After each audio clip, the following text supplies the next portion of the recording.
अस्सलाम वालेकुम नाज़रीन, अभी आपने एक बड़ा दिलचस्प मैच देखा जिसमें पाकिस्तान की टीम 194 रन बनाकर भी न्यूजीलैंड से मैच नहीं जीत सकती। पिंडी क्रिकेट ग्राउंड में आज T20 सीरीज़ का पाकिस्तान और न्यूजीलैंड के दरमियान 5वां मैच था। पाकिस्तान ने पहले खेलते हुए अपनी अच्छी बैटिंग की बदौलत 194 रन बनाए, जिसमें ख़ास बात यह थी कि मोहम्मद रिजवान जो ओपनर थे उन्होंने 99 रन बनाए।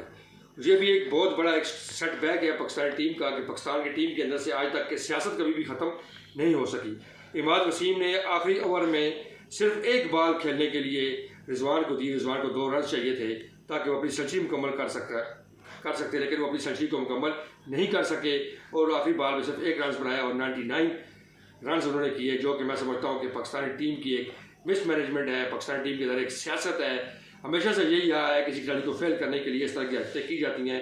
अगर इमाद वसीम सिंगल कर लेते हैं तो आराम और सुकून के साथ जो रिजवान है वो अपनी सेंचुरी मुकम्मल करते। T20 में एक बहुत बड़ी बात होती है कि कोई खिलाड़ी सेंचुरी करे। चले जो भी हो गया, पाकिस्तान टीम ने 194 रन बनाए।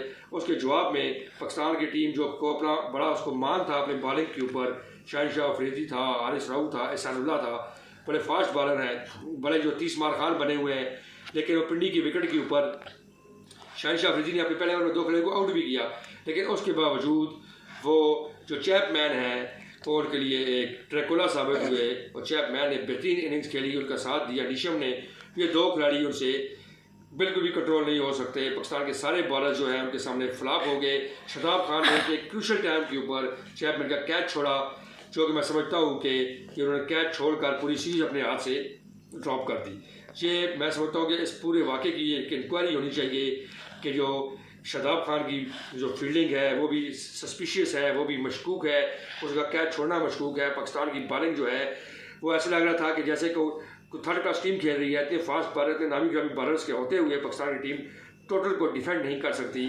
और उन 2 खिलाड़ियों ने, जो कि न्यूजीलैंड की टीम जो है उसने अपनी B टीम भेजी और वो B टीम आज पाकिस्तान की टॉप क्लास बॉलिंग लाइन को उन्होंने उसके परखच्चे उठा के रख दिए और 194 रन का हदफ जो है आसानी के साथ चेस करके पाकिस्तान को जो सीरीज़ जीतने का नादर मौका मिला हुआ था, आज 5वां T20 था, वो भी पाकिस्तान ने ज़ाया कर दिया और सीरीज़ न्यूजीलैंड ने तय कर दी। ये मैं समझता हूँ कि इसमें 2-3 चीज़ें हैं। एक तो यह कि बाबर आजम बहुत बड़े खिलाड़ी हैं, लेकिन उनको अपने इस शहर से बाहर निकलना होगा। वो प्रेशर सिचुएशन के अंदर अपनी बॉलिंग को यूज़ नहीं कर सकते। कोई कैप्टनसी हमें नज़र नहीं आई इस पूरे मैच के दौरान। कैप्टन का कोई किरदार ही नज़र नहीं आया, ना उनकी कोई फील्ड प्लेसिंग थी, ना उनकी कोई बॉलिंग थी, बॉलर को कहाँ पर इस्तेमाल करना है। बाबर आजम सिर्फ अपनी इनिंग्स खेलते हैं, अपनी इनिंग्स के हिसाब से वो बहुत अच्छे खिलाड़ी हैं, लेकिन उनको तीनों फॉर्मेट का कप्तान बनाना ये बहुत बड़ी ज़्यादती है।